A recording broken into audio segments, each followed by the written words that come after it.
कुणी पाणी देतं का पाणी? वर्ध्याच्या बोरखेडीकरांची आर्त हाक. पाण्यासाठी 60 वर्षांपासून संघर्ष. उन्हाळ्याचे दिवस सुरू झाले की वर्ध्याच्या आष्टी तालुक्यातील बोरखेडी गावच्या लोकांवर अशी पाण्यासाठी दाही दिशा फिरण्याची वेळ येते. उन्हाळ्यात सकाळी उठल्यापासून ते रात्री झोपेपर्यंत गावकऱ्यांचं एकच काम सुरू असतं, पाणी आणण्याचं. गावापासून दूरवर असलेल्या शेतातील एका विहिरीवरून पाणी आणावं लागतं. या विहिरीनंही तळ गाठलाय.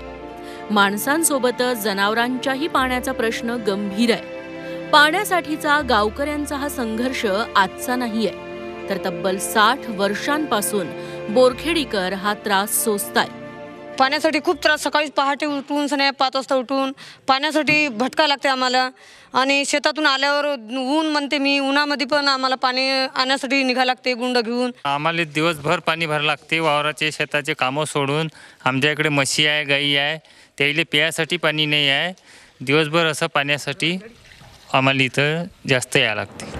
गावकऱ्यांनी अनेकदा पाठपुरावा केला, मात्र पाणी प्रश्न काही सुटला नाही.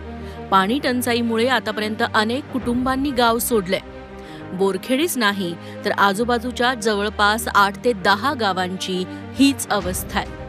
छोटंसं खेळ असल्यामुळे आमच्याकडे कोणीच लक्ष पुरत नाही. आमचे 60 ते 65 वर्षापासून एवढी गंभीर समस्या आमच्या गावची का तुम्ही म्हणाल का आमच्याकडे पाहिल्यावर तुम्ही जर आमच्या इथं आले पाणी मागेवरलं ना आता, तर असं आम्हाला विचार पडते का आता जाव याला पाणी दिल्यावर नंतर आपल्यासाठी काय ठेवा.